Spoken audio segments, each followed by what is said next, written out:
Ohm's law. It was named after the scientist George Simon Ohm.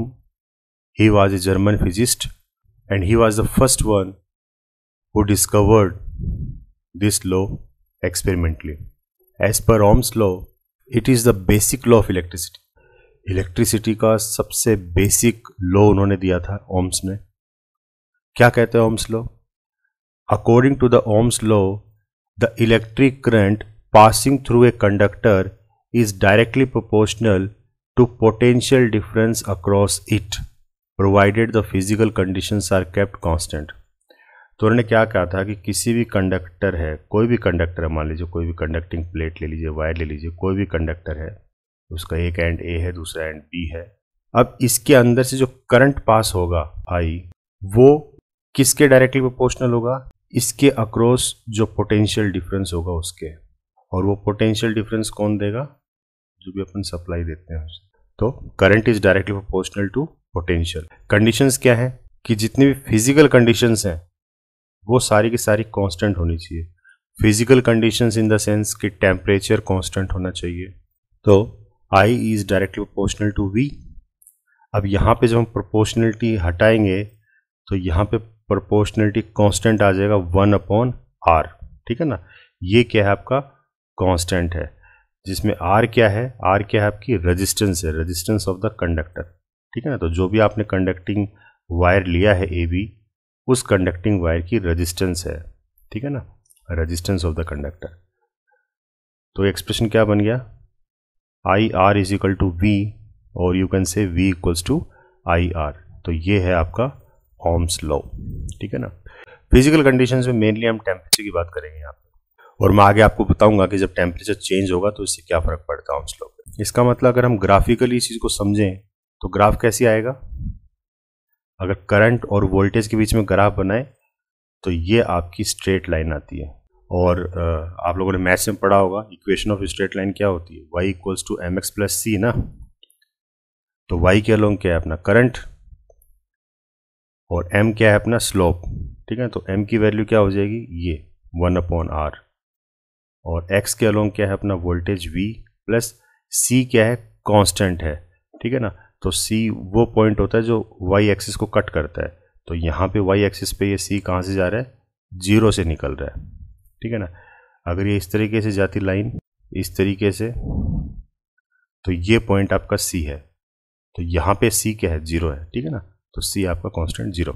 तो m की value क्या आई? 1/R. ये आपका स्लोप है. ठीक है ना. ये स्लोप है आपका 1/R. किसी किसी बुक में आपको ऐसे भी दिखाई देगा, वोल्टेज और करंट के बीच में बना देते हैं कई बार. ठीक है. उस केस में ये आपका क्या होगा? ये R बन जाएगा. तो V इक्वल्स टू M की जगह हो जाएगा R, X की जगह I, और प्लस C की जगह 0. ठीक है ना. तो V इक्वल्स टू IR.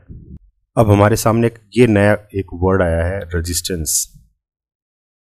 वैसे तो आप लोगों ने 10th क्लास में पढ़ा होगा इसके बारे में थोड़ा बहुत, रेजिस्टेंस. इसको हम डिटेल में पढ़ लेते हैं कि ये क्या होता है. So what is resistance? तो it is a property that resist the flow of current. Property है ये. ठीक है ना.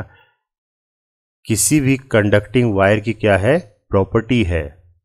और ये प्रॉपर्टी क्या शो करती है? कि वो कितना रेसिस्ट कर सकता है करंट के फ्लो को. रेसिस्ट का मतलब रोकना होता है. ठीक है ना, टू ब्लॉक. तो करंट के फ्लो को कितना ब्लॉक कर सकता है. ठीक है ना. जैसे कोई भी वायर है, उसके अंदर से करंट अगर फ्लो करेगा तो ये उस वायर की प्रॉपर्टी होगी कि उस फ्लो को वो कितना अपोज करे. तो अपोज करे इन द सेंस कि क्योंकि चार्ज ही फ्लो करता है, अल्टीमेटली इलेक्ट्रॉन्स फ्लो करते हैं, तो इलेक्ट्रॉन के फ्लो को अपोज करता है ये. ठीक है ना. तो जितना ज़्यादा अपोज करेगा इसका मतलब उस वायर की उतनी ही ज़्यादा रेजिस्टेंस है. तो ये वायर टू वायर डिपेंड करेगा या मेटल टू मेटल डिपेंड करेगा. ठीक है. सबकी प्रॉपर्टी अलग अलग होगी, सबकी रेजिस्टेंस अलग अलग होगी. It depends on physical dimensions and the nature of the material. ठीक है ना. तो नेचर ऑफ द मटेरियल पे डिपेंड करता है कि मटेरियल कौन सा है. कॉपर की अलग होगी, एल्युमिनियम की अलग होगी, आयरन की अलग होगी रेजिस्टेंस. तो सभी मतलब मटेरियल पे डिपेंड करता है. दूसरा डायमेंशंस पे डिपेंड करता है, उनकी फिजिकल डायमेंशंस क्या है. ठीक है ना. कि मतलब किस शेप में है वो. एक थिन वायर है, या फिर एक थिक वायर की फॉर्म में है, ठीक है ना। उसकी डायमेंशनल स्ट्रक्चर कैसा है वायर को, उस पर डिपेंड करता है। तो देखिए अभी हम इस रेजिस्टेंस की वैल्यू निकालने की कोशिश करेंगे। तो एज पर Ohm's law we have V equals to I R. तो R की वैल्यू क्या हो जाएगी, V अपॉन I, और I क्या है, current, and current in terms of drift velocity, ये हमने पीछे पढ़ा है NAEVD, ये हम लिख सकते हैं। तो R क्या हो जाएगा, V अपॉन NAE, और VD जो है ड्रिफ्ट वेलोसिटी, ये भी हमने पीछे पढ़ा है, क्या था, E टाउ अपॉन M। तो इसको भी यहाँ पुट कर दो VD की जगह, तो 1 अपॉन VD की जगह ये पुट कर दिया, ठीक है ना।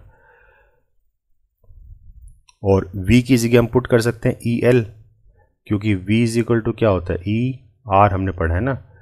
तो V is equal to R, यहाँ पे क्या हो जाएगा, लेंथ ऑफ द कंडक्टर है, तो वो हम L ले लेते हैं। कोई भी कंडक्टिंग वायर है तो उसकी लेंथ है ये। तो E की जगह हम लिख सकते हैं ना V अपॉन L, तो ये हम यहाँ पुट कर देंगे V की जगह, तो EL। अब इसको सॉल्व करोगे, कुछ कट रहा है इसमें, M हो जाएगा अपॉन N, ये E square tau L upon A। तो ये जो फैक्टर है, ये वाला पूरा फैक्टर, ये भी एक कांस्टेंट है जिसको हम बोलते हैं रेजिस्टिविटी, ठीक है ना। इसको हम रो से डिनोट करते हैं, RHO, रो से डिनोट करते हैं इसको, ठीक है ना। M upon N E square tau, ये हमारे पास एक प्रोपोर्शनलिटी कांस्टेंट आ गया इधर। तो R is equal to rho L upon A। तो this is the expression for resistance, ठीक है ना। 10th क्लास में देखिए, यहाँ तो हमने पूरा डेरिवेशन किया है। 10th क्लास में आपने कैसे पढ़ा है इस चीज़ को, कि resistance of a material is directly proportional to length of the material wire, and R is inversely proportional to the area of cross section of the material wire. So combining both the equations, R is directly proportional to L upon A, and in place of proportionality here comes a proportionality constant that is rho L upon A, ठीक है। तो ये आपकी resistivity है। तो इतना आपने 10th class में पढ़ा है ऑलरेडी, ठीक है ना। यहाँ पे हमने क्या किया है, 12th क्लास में इसको ड्राइव किया है। ऐसा यूनिट क्या है, रेजिस्टेंस को हम किस में मेजर करते हैं, ओम में। ये सिंबल होता है ओम का, OHM, ओम में हम मेजर करते हैं। फैक्टर्स अफेक्टिंग रेजिस्टेंस, अब कौन कौन से फैक्टर्स हैं जो इस रेजिस्टेंस को अफेक्ट करते हैं। तो रेजिस्टेंस की देखिए वैल्यू क्या आई थी, R is equal to rho L upon A ना। तो देखिए लेंथ ऑफ द वायर पे डिपेंड करता है, एरिया ऑफ क्रॉस सेक्शन पे डिपेंड करता है। जितनी ज़्यादा लेंथ होगी वायर की, रेजिस्टेंस की वैल्यू भी उतनी ज़्यादा होगी। क्रॉस सेक्शनल एरिया पे डिपेंड करता है, इन्वर्सली प्रोपोर्शनल है। देखिए ये कोई भी मेरा वायर है, मान लीजिए इस तरह से, ये कोई भी मेरा वायर है जिसकी लेंथ तो मेरी L है, ठीक है ना। तो जितनी ज़्यादा लेंथ होगी वायर की, उतनी ज़्यादा मेरी रेजिस्टेंस होगी। ये है उसका एरिया ऑफ क्रॉस सेक्शन, ठीक है ना, A। इसके इन्वर्सली प्रोपोर्शनल है, यानी कि एरिया ऑफ क्रॉस सेक्शन जितना ज़्यादा होगा रेजिस्टेंस उतनी ही कम होगी। तीसरा डिपेंड करता है नेचर ऑफ मटेरियल कैसा है, कॉपर ले रहे हो, एल्युमिनियम ले रहे हो, आयरन ले रहे हो, तो वो सब है। फिर टेम्परेचर ऑफ द कंडक्टर का टेम्परेचर क्या है, क्योंकि मैंने आपको कहा था कि ओम्स लॉ के अंदर कंडीशन क्या है कि जो फिजिकल पैरामीटर्स हैं वो कांस्टेंट होने चाहिए, जिसमें हमने टेम्परेचर को कांस्टेंट किया था, ठीक है। तो टेम्परेचर पे भी डिपेंड करती है रेजिस्टेंस, कैसे करती, तो देखिए जब हम टेम्परेचर बढ़ाएंगे किसी भी मटेरियल वायर का, टेम्परेचर जब हम बढ़ाएंगे तो उसकी रेजिस्टेंस भी क्या हो जाएगी, बढ़ जाएगी। अब ऐसा होगा क्यों, अब देखिए कोई भी मान लीजिए मेटल की स्ट्रिप है, कोई मेटल का वायर मान लो, स्ट्रिप मान लो, ठीक है ना। अब इसके अंदर से करंट दौड़ रहा है, ठीक है, हमने इसको पोटेंशियल डिफरेंस दिया, और उससे होगा क्या, इसके अंदर करंट दौड़ेगा, ठीक है ना। करंट की डायरेक्शन ये होगी, और इलेक्ट्रॉन्स जो है इस तरीके से मूव करेंगे इसमें, ये इलेक्ट्रॉन्स की मूवमेंट है। अब ये इलेक्ट्रॉन क्या करते हैं आपस में, ये कोलाइड भी करते हैं, और जब ये कोलाइड करते हैं तो उस दौरान कुछ हीट प्रोड्यूस होती है। तो ये तो हो गया नॉर्मल हीटिंग, ठीक है ना, मतलब हीटिंग ड्यू टू करंट वो हम समझ सकते हैं कि करंट की वजह से जो हीटिंग इफेक्ट आता है। अब सिचुएशन थोड़ी सी चेंज कर लो, मान लो मैं इसको एक एक्सटर्नल हीट भी प्रोवाइड कर रहा हूँ, ठीक है ना, मैंने इस कंडक्टिंग वायर का टेम्परेचर बढ़ा दिया, मैं उसको हीट कर रहा हूँ साथ में, मतलब एक्सटर्नल हीट इसको प्रोवाइड कर रहा हूँ। अब ये जो एक्सटर्नल हीट है ये कौन एब्जॉर्व करेगा? ये भी इलेक्ट्रॉन ही एब्जॉर्व करेंगे। इसके अंदर जो इलेक्ट्रॉन है ये इस एनर्जी को एब्जॉर्व करेंगे, और इससे होगा क्या कि इनके अंदर जो कोलिजन है वो बढ़ जाएगी। क्यों? क्योंकि जैसे ही इस हीट एनर्जी को एब्जॉर्व करेंगे ये एक तरीके से वाइब्रेट करने लग जाएंगे, और उस वाइब्रेशन की वजह से ये आपस में कोलाइड करेंगे, ठीक है ना, बहुत ज़्यादा कोलाइड करेंगे। तो कोलाइड जब करेंगे इन द सेंस कि इनका जो फ्री पाथ है, जो आगे फ्लो करने की जो टेंडेंसी है वो क्या हो जाएगी? वो कम हो जाएगी, टेंडेंसी कम हो जाएगी। तो रेजिस्टेंस भी तो यही कह रहा है ना, क्या कहते हैं रेजिस्टेंस? कि ये अपोज करता है फ्लो ऑफ चार्ज पार्टिकल्स को, ठीक है। तो अगर हम एक्सटर्नल हीट देंगे और उस वजह से कोलिजन बढ़ गई, और कोलिजन बढ़ गई तो उस वजह से जो फ्लो है, जो नॉर्मल फ्लो है इलेक्ट्रॉन का, वो कम हो गया। तो नॉर्मल फ्लो कम हो गया तो हम कह सकते हैं ना कि रेजिस्टेंस बढ़ गई। क्यों? क्योंकि करंट कम हो गया। भाई ओम्स लॉ यही तो कहते हैं ना, V equals to I R. तो I क्या है? इन्वर्सली प्रोपोर्शनल टू R है ना, कि यानी कि अगर R बढ़ेगा तो करंट क्या हो जाएगा? घट जाएगा ना, करंट कम हो जाएगा।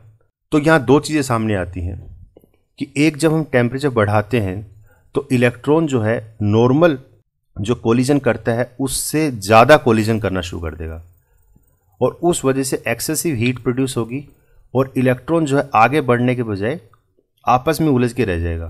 तो एक तरीके से रेजिस्टेंस बढ़ गई, ठीक है ना, रेजिस्टेंस बढ़ गई, करंट घट गया। अब क्योंकि एक्सटर्नल हीट प्रोवाइड करने से कोलिजन बढ़ गया है, तो हम कह सकते हैं ना कि उस केस में रिलैक्सेशन टाइम जो है टाउ, रिलैक्सेशन टाइम, ये भी क्या हो गया? कम हो गया, ठीक है। तो टेम्परेचर और रिलैक्सेशन टाइम के बीच में अगर आपको ग्राफ बनाना हो तो आप कह सकते हो कि अगर टेम्परेचर बढ़ाऊंगा तो रिलैक्सेशन टाइम मेरा क्या हो जाएगा? कम हो जाएगा, रिलैक्सेशन टाइम कम हो जाएगा। और आप रेजिस्टेंस के हिसाब से अगर आप बताओ, रेजिस्टेंस और टेम्परेचर के हिसाब से, तो आप कह सकते हो तो अगर मैं टेम्परेचर बढ़ाऊं तो रेजिस्टेंस भी मेरी क्या हो रही है? बढ़ रही है। तो ये डायरेक्टली प्रोपोर्शनल हो जाएगा। तो इसीलिए कहा गया है कि कंडक्टर का टेम्परेचर जो है वो मैटर करता है, और ओम्स लॉ जो है तभी लागू होगा जब ये जो फिजिकल कंडीशंस हैं ये कैसी हो? कांस्टेंट हो। अगर ये वेरी करेंगे तो फिर वहाँ पे R की वैल्यू बदलती चली जाएगी। अगर R की वैल्यू बदलेगी तो जाहिर सी बात है पोटेंशियल की वैल्यू चेंज होगी और करंट की वैल्यू भी चेंज होगी। रेजिस्टिविटी, तो इसको हम रो से डिनोट करते हैं। It is defined as the resistance of the conductor of having unit length and unit cross sectional area. तो ये भी बेसिकली क्या है? प्रॉपर्टी है, किसी भी कंडक्टिंग वायर की प्रॉपर्टी है ये भी। और ये क्या बताता है कि एक यूनिट लेंथ और यूनिट क्रॉस सेक्शनल एरिया कितनी रेजिस्टेंस ऑफर करता है, वो क्या है? आपकी रेजिस्टिविटी है, ठीक है ना। R क्या हो गई थी अपनी? रो L अपॉन A ना, तो यहां से रेजिस्टिविटी क्या निकल के आएगी? R A अपॉन L, ठीक है ना। तो एरिया ऑफ क्रॉस सेक्शन ये भी यूनिटी हम लेंगे, लेंथ भी हम यूनिटी ले लेंगे। तो उस केस में हम देखते हैं कि जो रेजिस्टिविटी होती है वो किसके बराबर होती है? रेजिस्टेंस के बराबर होती है। तो वही बोला है, it is defined as the resistance of the conductor of having unit length and unit cross sectional area. इसकी ऐसा यूनिट क्या होगी? तो देखिए यहीं से देख लेते हैं इसको, ऐसा यूनिट क्या निकलेगी यहाँ से? रेजिस्टेंस की तो हो गई ओम, एरिया की होती है मीटर स्क्वायर, लेंथ को हम देखते हैं मीटर में, तो ये स्क्वायर से कट जाएगा तो क्या बचा? ओम मीटर, ठीक है। तो ये आपकी ऐसा यूनिट है इसकी। अभी भी कई बच्चे कंफ्यूज हो रहे होंगे कि सर रेजिस्टेंस और रेजिस्टिविटी में फ़र्क क्या है, क्योंकि दोनों ही प्रॉपर्टी हैं। तो देखिए रेजिस्टेंस और रेजिस्टिविटी, मैं एक्सप्रेशन लिख रहा हूँ यहाँ पे, R is equal to rho L upon A। तो मैंने आपको कहा था कि जो रेजिस्टेंस है वो लेंथ पे डिपेंड करती है, वायर की लेंथ पे डिपेंड करती है। यानी कि अगर मैं कोई वायर लूँ, कॉपर का मैंने कोई वायर ले लिया जिसकी लेंथ L है, तो इसकी कुछ रेजिस्टेंस होगी मेरी R। अब इसी लेंथ को अगर मैं बढ़ा दूँ, ठीक है ना, L + L ले लूँ, तो यहाँ पे मेरी रेजिस्टेंस भी क्या हो जाएगी, 2R हो जाएगी, ठीक है ना। तो यानी कि लेंथ पे डिपेंड करती है रेजिस्टेंस। दूसरा, एरिया ऑफ क्रॉस सेक्शन पे डिपेंड करता है। मान लीजिए एरिया ऑफ क्रॉस सेक्शन मेरा A है, ये मेरा A है, तो R की कुछ वैल्यू होगी, ठीक है, उस केस में।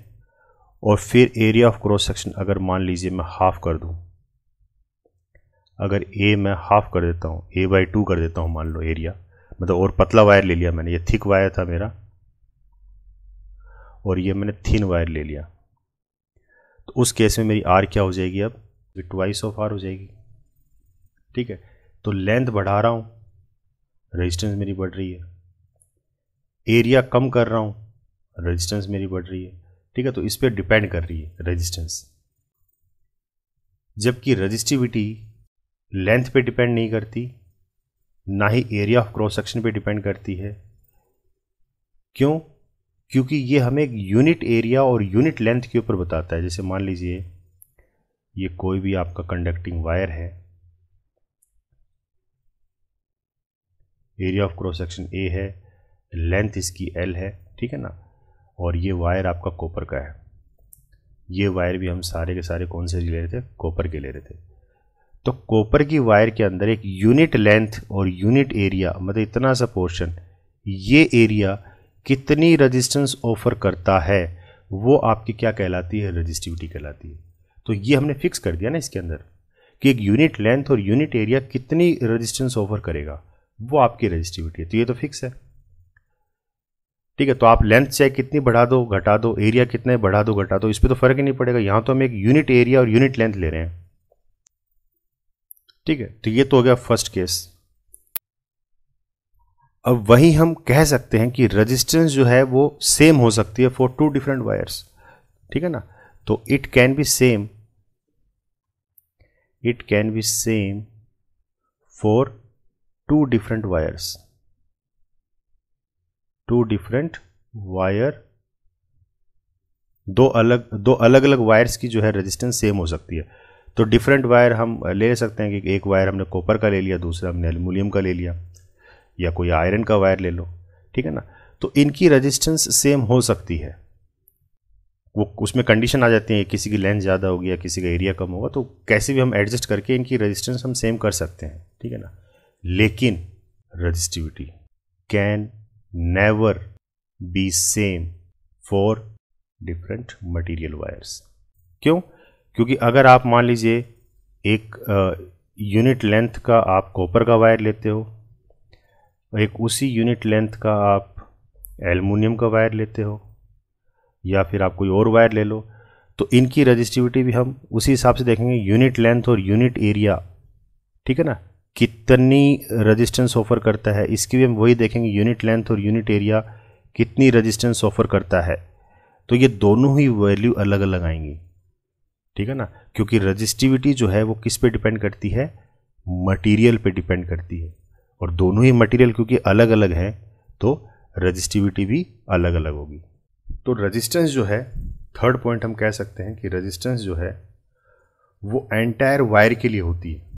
It is taken for entire wire, पूरे के पूरे वायर की हम देखते हैं, जो भी आपको वायर गिवन होगा उस पूरे की पूरी वायर को देखा जाता है इसके अंदर। जबकि रेजिस्टिविटी के अंदर फ़र्क नहीं पड़ता कि उसकी लेंथ क्या है, एरिया क्या है, वो तो एक यूनिट लेंथ और यूनिट एरिया ही देखेगा, ठीक है ना। तो रेजिस्टिविटी इज़ ऑलवेज कांस्टेंट, ये कांस्टेंट होती है, ठीक है ना, कांस्टेंट होती है for a particular wire, constant होगी फॉर ए पर्टिकुलर वायर, या फिर यू कैन से पर्टिकुलर मटेरियल वायर।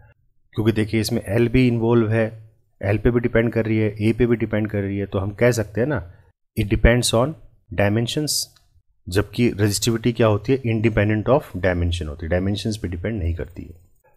अब देखिए फैक्टर्स अफेक्टिंग रेजिस्टिविटी। अब कौन कौन से फैक्टर्स हैं जो रेजिस्टिविटी को अफेक्ट कर सकते हैं? तो it depends on nature of the material when physical conditions kept constant. तो मटेरियल किस टाइप का है उस पर डिपेंड करती है ये। For perfect conductors resistivity is zero. अब परफेक्ट कंडक्टर कौन से होते हैं? अब कंडक्टर का काम क्या होता है? जो करंट के फ्लो को अलाउ करे, ठीक है ना। तो परफेक्ट कंडक्टर क्या होगा, बिल्कुल भी ब्लॉक नहीं करेगा ना फ्लो ऑफ इलेक्ट्रॉन्स को, बिल्कुल भी ब्लॉक नहीं करेगा, मतलब उसकी रेजिस्टिविटी क्या होगी, जीरो होगी वहाँ पे, ठीक है। तो ये तो परफेक्ट केस में हो गया। ऐसे परफेक्ट इंसुलेटर कौन सा होगा? अब इंसुलेटर क्या करता है, फ्लो ऑफ करंट को या फ्लो ऑफ इलेक्ट्रॉन्स को अपोज करता है, तो वो कंप्लीटली उसको अपोज करेगा, मतलब वो इनफाइनाइट रेजिस्टेंस देगा उसको, ठीक है ना। तो वहाँ पे इन्फिनिटी होगा। तो ये तो परफेक्ट का आइडियल केस हो गया तो, ठीक है ना। For ideal materials it decreases with increase in temperature. Physical condition मैंने कहा था कि टेम्परेचर हम मेनली देखते हैं, तो टेम्परेचर के साथ देखिए कैसे फर्क पड़ेगा। अगर हम टेम्परेचर बढ़ाएंगे तो रेजिस्टिविटी क्या होती है उसकी, कम होती है। It decreases with increase in temperature, तो ये तो होता है नॉन मेटल के अंदर, ठीक है ना, या फिर जो नॉन कंडक्टर्स होते हैं उनके अंदर। और it increases with increase in temperature, अगर हम टेम्परेचर बढ़ा देंगे तो ये भी बढ़ जाएगी, किसके अंदर, मेटल्स के अंदर, जिसे हम कंडक्टर्स भी बोलते हैं। Dear students, here I am providing you with the link of some important books which is going to be very helpful for you. You can purchase them directly from Amazon at a very reasonable rate.